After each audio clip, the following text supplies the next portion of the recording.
우리가 나눌 하나님의 말씀은 에베소서 2장 11절부터 13절 말씀, 하나님의 말씀을 봉독해 올립니다. 그러므로 생각하라. 너희는 그때 육체로는 이방인이요 손으로 육체에 행한 할례를 받은 무리라 칭하는 자들로부터 할례를 받지 않은 무리라 칭함을 받는 자들이라.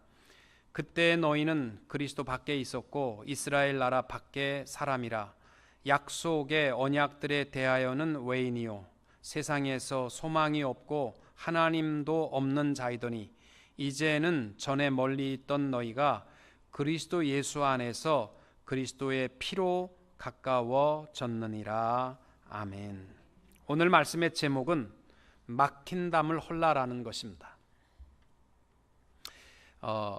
탈벗 신학교 요 가까이 라미라다에 있는 탈벗 신학교 교수요 심리학자인 아이리스 컬리라는 분이 Education for Spiritual Growth라는 책에서 현대인의 특징을 첫째는 평안이 없는 사람들이라고 정의했습니다.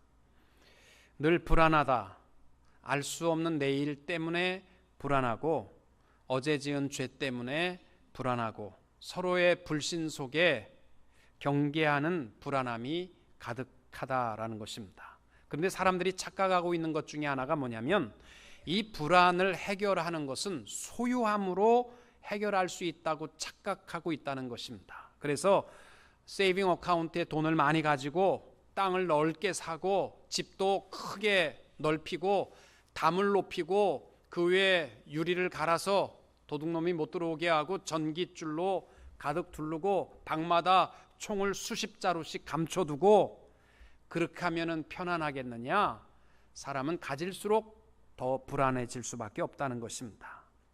또 하나의 현대인의 특징은 적개심이라고 했습니다. 미움과 분노들입니다. 누군가를 미워하고 이 미움의 눈으로 어두워져서 모든 사람을 정상적으로 보지 못한대요. 말을 하면 저 말의 뜻이 무엇인가? 그래가지고 삐딱하게 생각한다는 거죠. 누굴 보아도 혹시 날 이용해 먹으려고 하는 건 아닌가? 이 사람이 나를 우습게 보는 거 아닌가? 이렇게 늘 경계하고 적개심과 미움과 분노가 커져가는데 이것이 커지게 되면은 정신병, 피해망상증이라는 그러한 정신병으로 병원에 입원해야 한다는 것입니다. 여러분, 세상 사람들은 점점 더 담을 높여가고 있습니다. 이것이 현대인의 특징입니다. 이 가운데 우리가 해야 할 일은 높아만 가는 담을 허무는 사명이 우리에게 있습니다. 로랜드 헤이스라는 유명한 흑인 음악가가 있었습니다. 그분의 명성이 유럽에 넓게 퍼질 때 독일에서도 그를 초청했습니다. 1924년도 독일의 베토벤 홀에서 그가 독창회를 가졌습니다. 근데 게르만 민족의 우월성을 가지고 있는 독일 사람들이 있을 수도 없는 일이다. 어떻게 흑인이 이 게르만 민족의 우수성이 있는 독일에 와서 독창회를 하느냐? 우리나라에는 노래할 사람이 그렇게도 없느냐? 그것도 베토벤 홀에서 하는 것은 베토벤 홀의 수치다. 그래가지고 반대가 죽굴듯이 일어났습니다. 이 헤이스에게 주위에 있는 사람들이 가지 마세요. 가면은 당신 피해봅니다. 많은 사람들이 방해할 것이고 욕하고 수치를 당할 것입니다. 아무리 얘기를 해도요. 정한 날 헤이스가 자기 공연 장소 베토벤 홀 무대에 나타났습니다. 수많은 사람들이 음악을 들으러 온 곳이 아니라 흑인을 경멸하러 왔습니다. 그래서 소리를 치고 야유를 하고 모욕을 주고 있습니다. 이 헤이스는 두 손을 붙들고 피아노 옆에 조용히 기도합니다. 아우성을 치고 물건을 집어던져도 조용히 기도합니다. 5분이 지나도 소리를 치고 10분이 됐는데 여러분 소리치는 것도 10분 치면요 그 다음에 지풀에 지쳐가지고 다 소리치다가 조용해졌을 때 하나님은 평안이십니다. 찬양으로 그의 독창회를 시작했습니다. 그날 독일인에게는요, 평생 잊을 수 없는 최고의 음악회가 되었답니다. 왜? 회개의 역사가 그 음악회 장소에서 있었다는 것입니다. 이 정도 우리 피스메이커는 되어야 하지 않겠습니까? 저도 이 말씀을 준비하면서 가만히 내 생각을 해보니까 개뿔도 자랑할 것도 없는데도 불구하고요, 누가 한마디만 하면 그래? 두고 보자. 그래가지고 내 마음 속 불불 끓으면서 미움으로 가라앉히는데 며칠이 걸리고, 누가 한 번만 섭섭하게 해도 그래 두고 보자. 이게 목사의 심보인데 여러분이야말로 더 말할 건 뭐가 있겠습니까? 우리의 이러한 불안과 욕심, 적개심과 자존심과 분노들을 어떻게 벗어나서 살아갈 수 있는가? 오늘 말씀에서 우리에게 주시는 지혜는 한 가지 방법밖에 없다는 거예요. 예수 바라보고 생각하라는 것입니다. 예수님께서 흘리신 보혈의 피, 그 사랑을 체험하고 그 사랑을 기억하고 나 같은 죄인도 하나님이 사랑해 주셨는데 이거 깨닫게 되면 해결될 수 있다는 것을 말씀하고 있습니다. 오늘 봉독한 에베소서 말씀이 그 내용이에요. 에베소서 1장 내용이 뭐냐면 우리가 어떻게 구원받았느냐, 어쩌다 보니까 교회에 와서 앉아있다 보니까 구원받았습니다, 이렇게 우리가 얘기할지 모르지만 에베소서 1장의 내용은 뭐냐면 우리의 구원을 위해서 성부 하나님께서 창세전에 우리의 이름을 생명책에 기록하셨다. 그리고 우리를 택하셨다. 성자 예수님께서 하늘 영광 버리시고 이 땅 위에 오셔서 구속 곧 죄사함의 보혈의 피를 흘려주심으로 우리에게 구원의 길을 열어주셨다. 그것도 모자라서 성령 하나님께서 우리의 멱살을 쥐고 구원의 길에 세워주심으로 우리가 성부, 성자, 성령 하나님의 이 팀 사역을 통해서 구원을 얻게 되었다. 구원에 대한 것은 자랑할 것이 없다. 이것이 1장의 내용이고요. 2장에 가게 되면 그리스도의 죽으심을 통하여 그 피값으로 이루어진 우리 특권, 깨끗하게 되었고 예수 안에 한 몸이 되었는데 우리가 어떻게 바뀌었느냐? 우리가 예수의 피로 말미암아 죽었던 자들이 산 자가 되었다. 아멘. 또 하나는 예수의 피로 말미암아 우리 모두가 다 이방인, 이스라엘 사람, 흑인, 백인 할 것 없이 다 하나가 되었다. 아멘. 또 하나는 예수의 피로 말미암아 우리들도 사랑의 빛 되어 서로 돌아보며 막힌 담을 허물어가는 사명을 주셨음을 말씀하고 있습니다. 사랑하는 성도 여러분, 예수님의 탄생을 앞에 두고 우리 대강절을 지내고 있습니다. 이 대강절은 대강 지내는 계절이 아니고 주님 오심을 기다리는 이 계절에 현대인은요, 배우자 죽음이 스트레스 넘버1이고 두 번째가 크리스마스랍니다.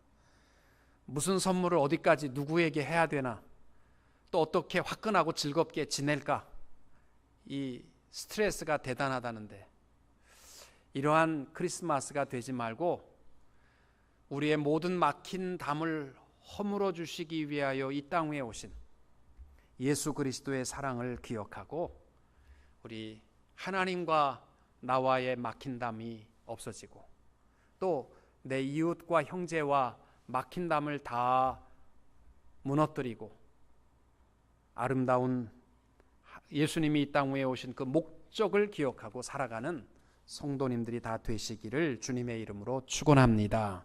제일 먼저 우리가 점검해야 할 것이 뭐냐면 예수님은 하나님과 우리와 막힌 담을 헐어주시기 위하여 오셨다라는 것입니다. 예수님께서 이 땅 위에 오셔서 보혈의 피를 흘려주셨는데 그로 말미암아 주신 특권이 뭐냐면 죽었던 우리들이 산 자가 되었다. 이것을 신학적 표현으로 말하면 하나님과 끊어졌던 자들이 하나님과 막힌 담이 허물고 하나가 되었다라는 뜻입니다. 예수 그리스도를 통해 누리는 최고의 특권은 하나님과 우리와의 막힌 담이 무너졌다는 것입니다. 그래서 에베소서 2장 1절의 내용이 뭐예요? 그는 허물과 죄로 죽었던 너희를 살리셨도다. 5절에도 허물로 죽은 우리를 그리스도와 함께 살리셨고 너희는 은혜로 구원을 받았으니까 자랑할 것 없다. 그 내용입니다. 우리는 본질상 하나님의 진노의 자식이었고 욕심의 자식들이었고 거짓의 아비를 두었던 자들입니다.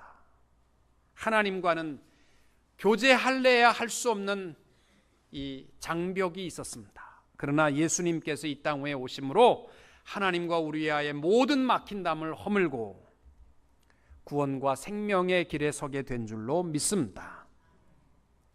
로마서 3장 23절의 내용이 그거잖아요. 모든 사람이 죄를 범하였음에 하나님의 영광에 이르지 못하더니 그리스도 예수 안에 있는 속량으로 말미암아 하나님의 은혜로 값없이 의롭다 하심을 얻은 자 되었느니라. 아멘.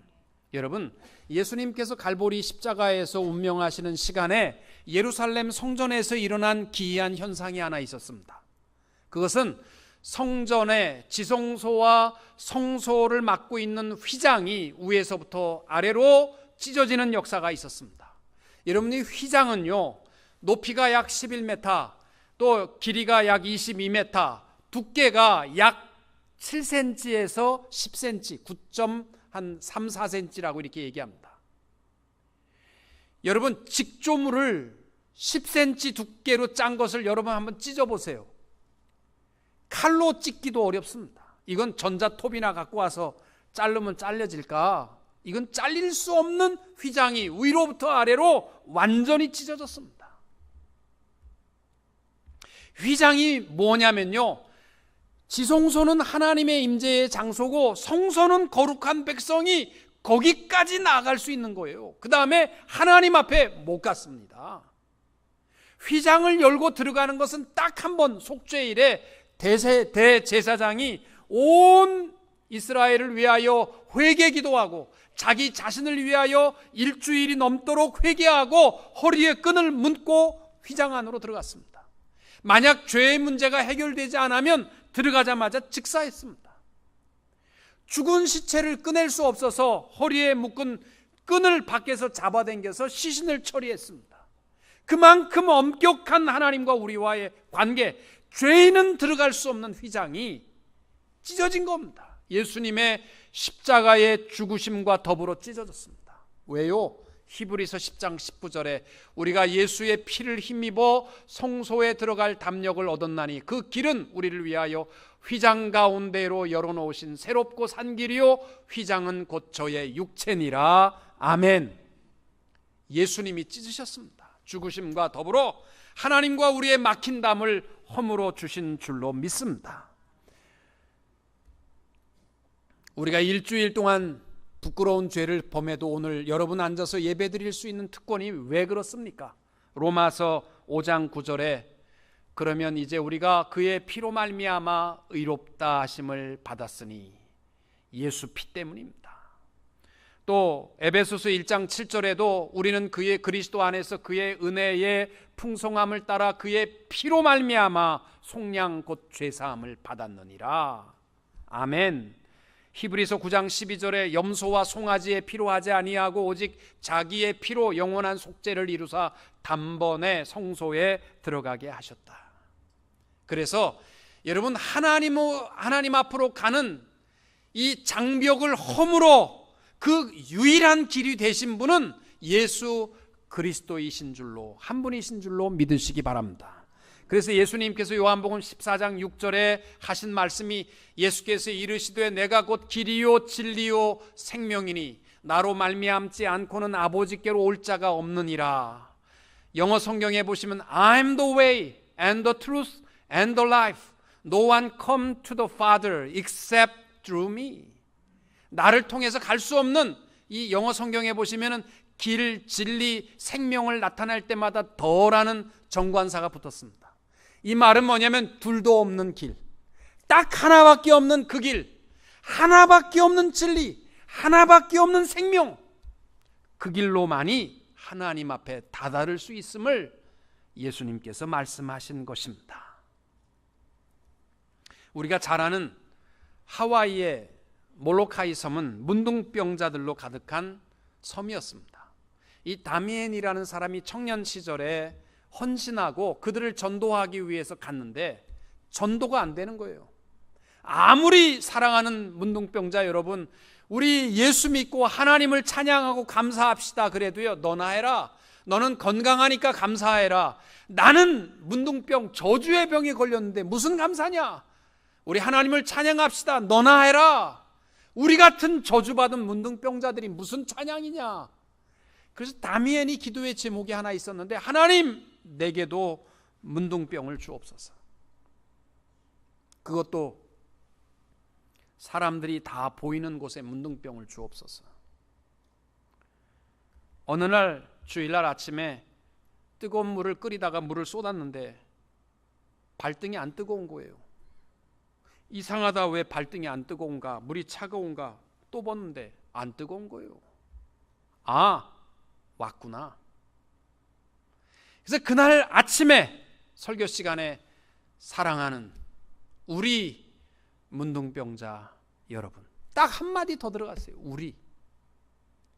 이 한마디 때문에 모든 문둥병자들이 회개하고 하나님을 찬양하고 회개하는 역사가 일어났던 것입니다. 우리 주님께서 이 땅 위에 오셔서 죄인의 몸으로 오셨습니다. 그리고 우리와 함께 하시면서 우리가 되어 주셨고, 하나님과 우리의 막힌 담을 허무시고 하나님 앞으로 나아가는 길이 되신 줄로 믿으시기 바랍니다. 우리 예수의 보혈의 피로 열어놓으신 것이 하나님과 우리와의 장벽을 무너뜨리신 것입니다. 그래서 성탄절을 맞이하면서 우리가 점검해야 할 것이, 하나님과 나와 장벽은 없는가 한번 생각해 보세요. 죄는요, 하나님과 우리의 모습에 장벽을 자꾸 쌓는 일이에요. 죄 지을 때마다 하나씩 벽돌이 올라가게 돼 있어요. 죄는 우리가 없애지 못합니다. 오직 예수 그리스도의 피입니다. 주님 보혈 피로 다 장벽을 무너뜨리고 하나님과 열려있는 통로로 동행하는 축복된 성도님들이 되시기를 축원합니다. 두 번째로 점검해야 할 것이 수평적으로 형제와 막힌 담이 없는가라는 것입니다. 예수님께서 이 땅 위에 오심으로 오늘 본문에서 주시는 말씀이 뭐예요? 이스라엘 백성 이방인 다 할 것 없이 모든 통로를 헐린 담을 다 허물어 주셨다는 것입니다. 13절 이하에 이렇게 되어 있습니다. 그때 너희는 그리스도 밖에 있었고 이스라엘 나라 밖의 사람이라. 약속의 언약들에 대하여는 외인이요 세상에서 소망이 없고 하나님도 없는 자이더니 이제는 전에 멀리 있던 너희가 그리스도 예수 안에서 그리스도의 피로 가까워졌느니라. 그는 우리의 화평이신지라 둘로 하나를 만드사 원수된 것 곧 중간에 막힌 담을 자기 육체로 허셨다. 믿으십니까? 여러분, 우리 형제와의 관계에 막힌 모든 막힌 담을 예수님이 오심으로 허물어 주셨다는 것입니다. 그래서 우리 교회 안에 십자가 안에 있는 자들은요, 인종이나 피부 색깔이나 뭐 돈이 있고 없고를 떠나서 무슨 지위의 고하를 떠나서 장벽을 쌓는 일이 있다면 교회가 아닙니다. 그건 십자가가 있는 곳이 아닙니다. 특별히 한국 사람들이요, 어디를 가든지요, 전라도 교회 따로 모이고 경상도 교회 따로 모이고 무슨 돈 많은 의사들 따로 모이고, 이것을 교회라고 생각하면 착각이십니다.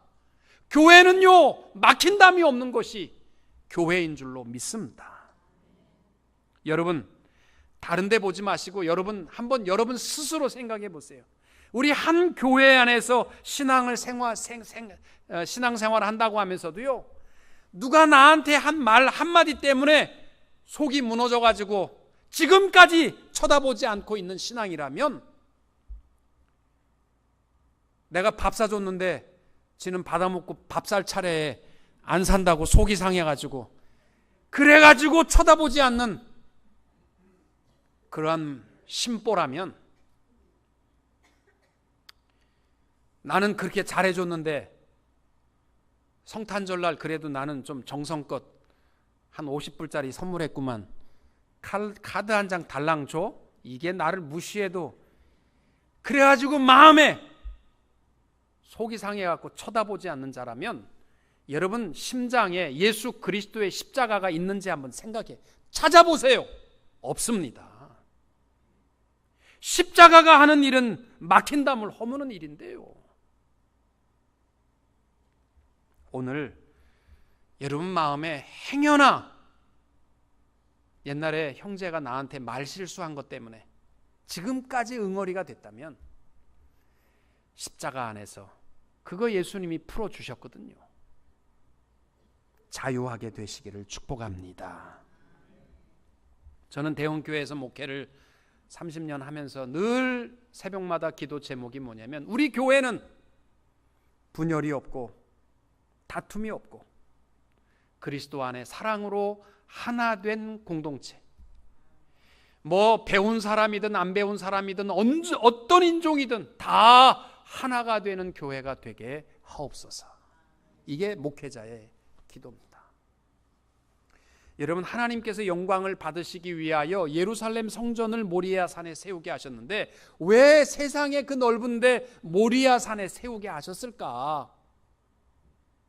첫 번째는 모리아 산이 어느 곳이냐면 순종의 장소 아닙니까? 아브라함이 아들 독자 이삭을 내게 바쳐라 하나님께서 하니까 그 시간으로 이삭을 데리고 올라가서 모리아 산에 아들을 묶어놓고 칼을 들어 내리치려고 했던 순종의 산이 모리아 산.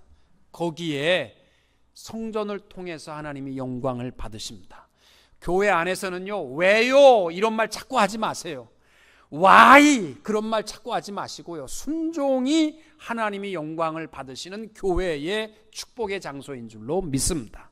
또 하나가 사랑의 장소가 하나님이 영광을 받으시는 교회입니다. 여러분, 이거는 교회 성경에 없는 유대인의 전통 이야기예요. 모리아 산이 옛날에 척박한 바위산이었답니다. 그런데 그 돌들을 두 형제가 다 걷어내고 그리고 옥토를 만들어서 곡식 수확을 했는데 형제가 말하기를 우리 50대 50으로 똑같이 나누어 갖자. 그래서 수확한 열매를 50대 50으로 창고에 들이고 누웠는데 형이 가만히 생각해 보니까 나는 자식이 12명인데 내 동생은 자식이 없어. 나는 없어도 자식들이 있어서 풍성한데 내 동생은 돈이라도 많아야 되겠고 이 곡식이라도 많아야 되겠다. 그래서 똑같이 나누는 건 안 되겠다. 그래서 자기가 자기 창고에 곡식을 짊어지고 동생 창고에다 갖다 넣어주는 거예요. 동생도 가만히 밤에 생각을 해보니까 나는 입이 2개밖에 없는데 형네는 입이 14개야. 그러니까 곡식을 50%씩 나누는 건 있을 수 없겠다. 그래서 자기의 곡식을 짊어져다가 형네 창고에다 넣어놓고 아침에 일어났는데 곡식이 똑같이 또 창고에 꽉 차 있는 거예요. 이상하다. 내가 조금밖에 안 갖다 드렸나. 그날 저녁에 또 형도 갖다 주고 동생도 갖다 줬는데 아침에 일어나니까 또 있는 거예요. 이상하다. 또 갖다 주고 또 갖다 주다가 길에서 만난 겁니다. 그래서 부둥켜 안고 한밤중에 울었던 장소가 모리아 산이다. 이건 유대인의 전설 따라 삼천리니까 뭐 그곳에 하나님이 교회를 세우시게 하셨다라는 거예요. 근데 한국에도요 똑같은 스토리가 있어요. 교과서에 보면은 두 형제가 서로 한밤중에 서로 갖다 주다가 만난 곳이 어디냐? 충청도 예산군 대흥동 대흥 면사무소 앞에랍니다. 이상하죠? 한국에 유일하게 형제가 서로 더 주기 위해서 만났던 곳이요. 대흥 마을, 대흥 면사무소 앞에 가면 저게 있답니다. 두 형제가 나누어지던 곳. 여러분 대흥교회인 거 은혜인 줄로 믿으시기 바랍니다. 한국에 유일하게 대흥이라는 곳이요. 이 사랑이 있는 곳이. 우리 교회가 그런 교회가 되기를 바랍니다. 사랑이 넘치면 하나님이 영광을 받으십니다. 마지막으로 우리에게 주신 사명을 잊지 맙시다. 하나님이 우리에게 주신 사명은 너희만 서로 하나가 되지 말고 세상에 점점 높아만 가는, 아까 얘기했지만 이 불신의 시대 또 적개심의 시대에 우리가 해야 할 일은요, 예수의 사랑으로 자꾸 담을 허물어버리는 일을 이루어야 할 줄로 믿습니다. 에베소서 2장 21절 이하에 그의 성전에서 건물마다 서로 연결하여 주 안에서 성전이 되어가고 너희도 성령 안에서 하나님이 거하실 처소가 되기 위하여 그리스도 예수 안에서 함께 지어져 가느니라. 여러분, 우리만 하지 마시고요, 우리 서로가 다 이웃 교회와 더불어 아름다운 막힌 담을 허물어 가는 것도 우리의 사명이지만, 세상의 그리스도를 알지 못하는 자에게 다 막힌 담을 허물고 그리스도의 몸 안으로 하나가 되어 나가는 것이 성도와 교회의 사명입니다. 교회는 사도행전 20장 28절에 보면 예수의 피로 사신 교회라고 했습니다. 피가 하는 일은요, 하나됨 아닙니까? 여러분, 그거 아십니까? 사람의 몸 안에 있는 이 핏줄이 전부 나열하면 얼마나 되냐면 12만 킬로랍니다. 상상이 안 되시죠? 우리 몸 안에 있는 혈관을 다 연결하면 12만 킬로. 서울서 부산까지가 왕복이 900킬로랍니다. 그러니까 우리 혈관 길이만 쫙 나열하면 부산까지 133번 왕복. 지구의 둘레가 4만 8킬로랍니다. 그러니까 우리 핏줄만 연결하면 지구를 3바퀴 돌 만큼. 안 놀라십니까? 우리 핏줄이 그렇게 길대요. 그런데 이상한 건 사람들이요, 이 핏줄이 돼지고기 먹고 무슨 이런 거 먹으면서 자꾸 콜레스테롤 쌓여서 막혀가는데 70%가 막혀도 모른답니다. 핏줄이 막혀가는데 모르는 거예요. 70%가 넘어가게 되면 나타나는 현상이 뇌경색, 심근경색, 그래서 하루아침에 가는 겁니다. 막히면, 핏줄이 막히면 죽는 거예요. 여러분, 버거시병, 햄버거가 아니라 버거시병이라는 것이 혈관이 막혀서 썩는 거랍니다. 손발이요, 혈관이 막혀서 썩는 병이 버거병이래요. 사람들은요, 막혀도 몰라. 그냥 먹고 마심에 취해서 살아갑니다. 막히면 죽는 거예요. 우리는 알잖아요. 하나님과 우리와의 대화가 단절되고 죄로 말미암아 막히면 영적으로 죽는 거예요. 이웃과의 관계에서 욕심과 분노 속에 막히면 스스로 죽는 겁니다. 막히면 죽습니다. 이거 외치자는 거예요. 외치자는 거. 혈관 뚫고 싶시다. 영적으로 우리의 모든 막힌 통로를 열기 위해서 오신 예수 그리스도의 사랑을 기억하고, 우리 막힌 통로를 열며 막힌 담들을 다 무너뜨리는 이 귀한 사명을 이루며, 그거는요, 방법이 사랑밖에 없으니까 사랑으로 막힌 담을 무너뜨리며 살아가는 귀한 종들이 다 되시기를 주님의 이름으로 축원합니다.